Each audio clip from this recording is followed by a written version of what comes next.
Alright, so I'm going to do a crayfish risotto. I haven't done one of these in a while. I'm going to experiment with it. But I've been diving a fair amount recently and the crayfish have been going off. So I have some fun to have. So on my last dive I got a couple of these guys. I left two out for the risotto. One is an absolute beast. Look at the size of this thing compared to my hand. What a buck. And this one is good, of size, nice amount of meat in them. Nice little thing, and I'm going to turn these oaks into risotto. The first step to that is we got to make a crayfish stock. So in order to do that, let's go. To make a crayfish stock, first thing you need to do is separate the heads of this crustacean from its body, and you do that by gripping it firmly and giving it a solid twist. It's like being a crustacean chiropractor, but without the healthy effects for the crustacean itself, because, well, you're basically pulling its tail out of its body.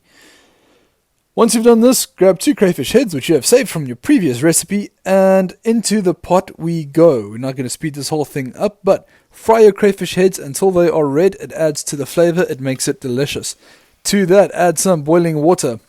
You can use cold water, you can use boiling water. Depends on how quickly you want it to go or how slow you want it to go. While this thing is boiling, skim any gunk that comes off the top off, but basically let it go for about half an hour, 30 minutes. If you've got a pressure cooker, even better. Let it go for a bit, like under pressure. Once this broth is complete, you want to make sure you make enough for the amount of rice that you're going to do. I'm cooking enough for about 4 people, so I'm looking for about 1 liter per person, 4 liters of broth, if not more. To this you can add peppercorns, garlic, bay leaves, any of those things, but I like the good, clean crayfish flavor, so I'm not going to add any of those to this broth. Once the broth is done, we start with the risotto. Alright, so we have got crayfish stock in the go. Let's get started on our aromatics. Now the aromatics are going to be a big deciding factor of what it is. I'm going to go for a standard mirepoix, which is carrot, celery and onion. To this you could also add stuff like leeks. Leeks make a great addition to seafood. That's the best lighting in here. Leeks make a great addition to seafood. Parsley, spring onions, a whole bunch of other different things. Fennel and crayfish go together beautifully, but I couldn't find any flippin' fennel today, so we're just going to go with standard mirepoix, carrot, celery and onion. So, get your knife nice and sharp because you're going to need it. You want to make this as fine as humanly possible. If you've got one of those little blended jobbies, it also works quite well, but, you know, I wouldn't be able to make cool YouTube videos if I just sort of blended everything together. So, chop it as fine as you possibly can. The reason you want it so fine is because you want the veggies and the aromatics to basically melt away in your risotto. You don't want big chunks of celery or anything along those lines. Chop it as fine as you can. Can't stress that enough. Also, I love putting in the celery leaves due to the fact that they add a lot of celery flavor. Thank goodness this thing is sped up. I'm grating the carrot because I can't chop it as fine as I can grate it. Like, just cool kitchen hack. Anyway, broth is ready. We're pulling out the crayfish heads. Once we pull these bad boys out, we are going to start the fry. While you can see me bumbling around my kitchen at the moment, this is a new kitchen. We've recently moved into a new place. It is a beautiful place, but it is rustic. Still working on finding out where everything is and making it like suit me. If you want to season your broth, now's a good time to do it. It carries the flavor on into the rice, but you're also going to season the rice and everything at the same time. So let's get into the risotto side of things. Now, quick hack. If you're trying to get the meat out of a crayfish tail while it is raw, it is difficult. Give them a quick poach, loosens everything up. You can pull the meat out super easy without overcooking the crayfish. Just a nice little quick thing that makes life a lot easier when it comes to removing the meat.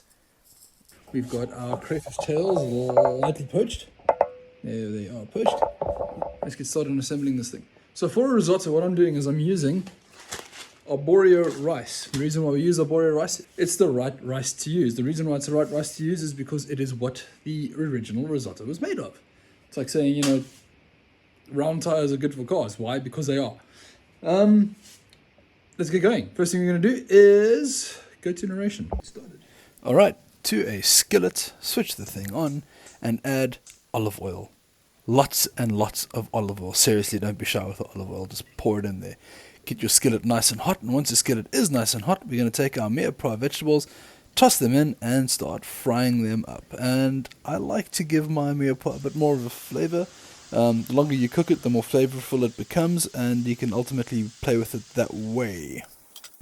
While your veg is frying, grab yourself the crayfish tails and let's get the meat out of these guys' shells. So grab yourself a knife and you want to split the crayfish tails along the middle, opening up almost butterflied, and use a nice sharp knife. If your knife doesn't work, grab a much bigger knife, as you will see over here. Split them in half, get the poo string out, pull the meat out, chop it into rough chunks, and leave them aside for a few minutes. With your vegetables having gotten a nice golden tan on them, add a little bit more oil, get ready to get that cardiovascular system all nice and clogged up. Add your rice, and now the thing is, you want the rice to absorb the oil, so add, a generous amount. I'm going for like 2 cups and a bit here. Then we're going to fry the rice in the oil until the rice becomes translucent, almost like you've just sauteed an onion, or saute, what's the word? But yeah, basically saute your rice with the mirepoix until the rice becomes translucent, and once you've done that, you're then going to add a nice generous cup and a bit of, well, I use the word cup and a bit generously, but just add yourself some white wine into this, which is going to then start the risottoing process. Now, for the last 6 minutes, I've been building up to this point where we're actually going to turn our rice and mirepoix concoction into risotto. Please note that for the next 20 to 30 minutes, you are going to be the slave to your risotto. You're going to stand by it. You're going to mix it. You're going to stir it. You're going to stop it from sticking to the bottom. You're going to slowly add 1 ladle of broth at a time and stir until that ladle gets absorbed. And then you're going to add another ladle of broth and stir until that gets absorbed. You're going to do this as long as you possibly have to until your rice is cooked. You don't want it to be hard and stodgy. You also don't want it to be soup. So you've got to watch it. You've got to play it by ear. You've got to add broth a bit and, turn the heat up a bit and then turn the heat down a bit and, mix and stir and keep it from sticking and. You are the risotto's slave. But it's all well worth it.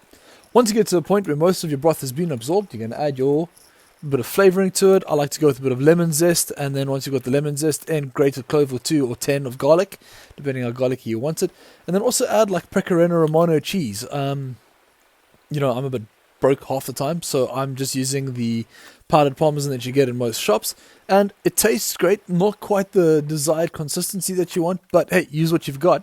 And then add your crayfish to it. Now, while this is happening, the rice is still going to simmer a bit. You might need to add a bit more water to just get it past that little al dente feeling and to give it that right consistency. But once you've got a very flavorful, you're going to taste it, flavorful porridge consistency, your risotto is done. The only thing left to do is plate and enjoy. You'll also notice a big chunk of butter in there. I love adding butter to anything. Butter is the penultimate ingredient. It goes with everything. It just adds that little extra layer of richness and emulsification to all and every dish. Unless your dish is like, a fruit smoothie, then maybe not butter. But butter goes with everything.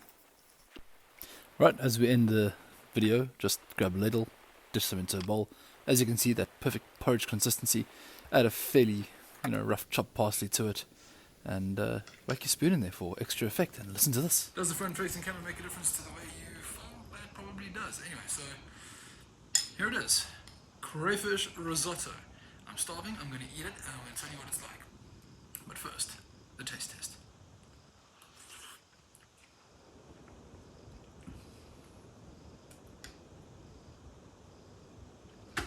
It is seafoody. It has got that nice briny flavor. It's got that lemoniness to it. It's got the garlic and the parsley and the richness of risotto and that broth and that butter and the oil and everything. It's got that perfect risotto consistency, which is almost like a porridge. It's got all the flavors you could want. It is amazing. And to prove it, I'm going to give it to my wife.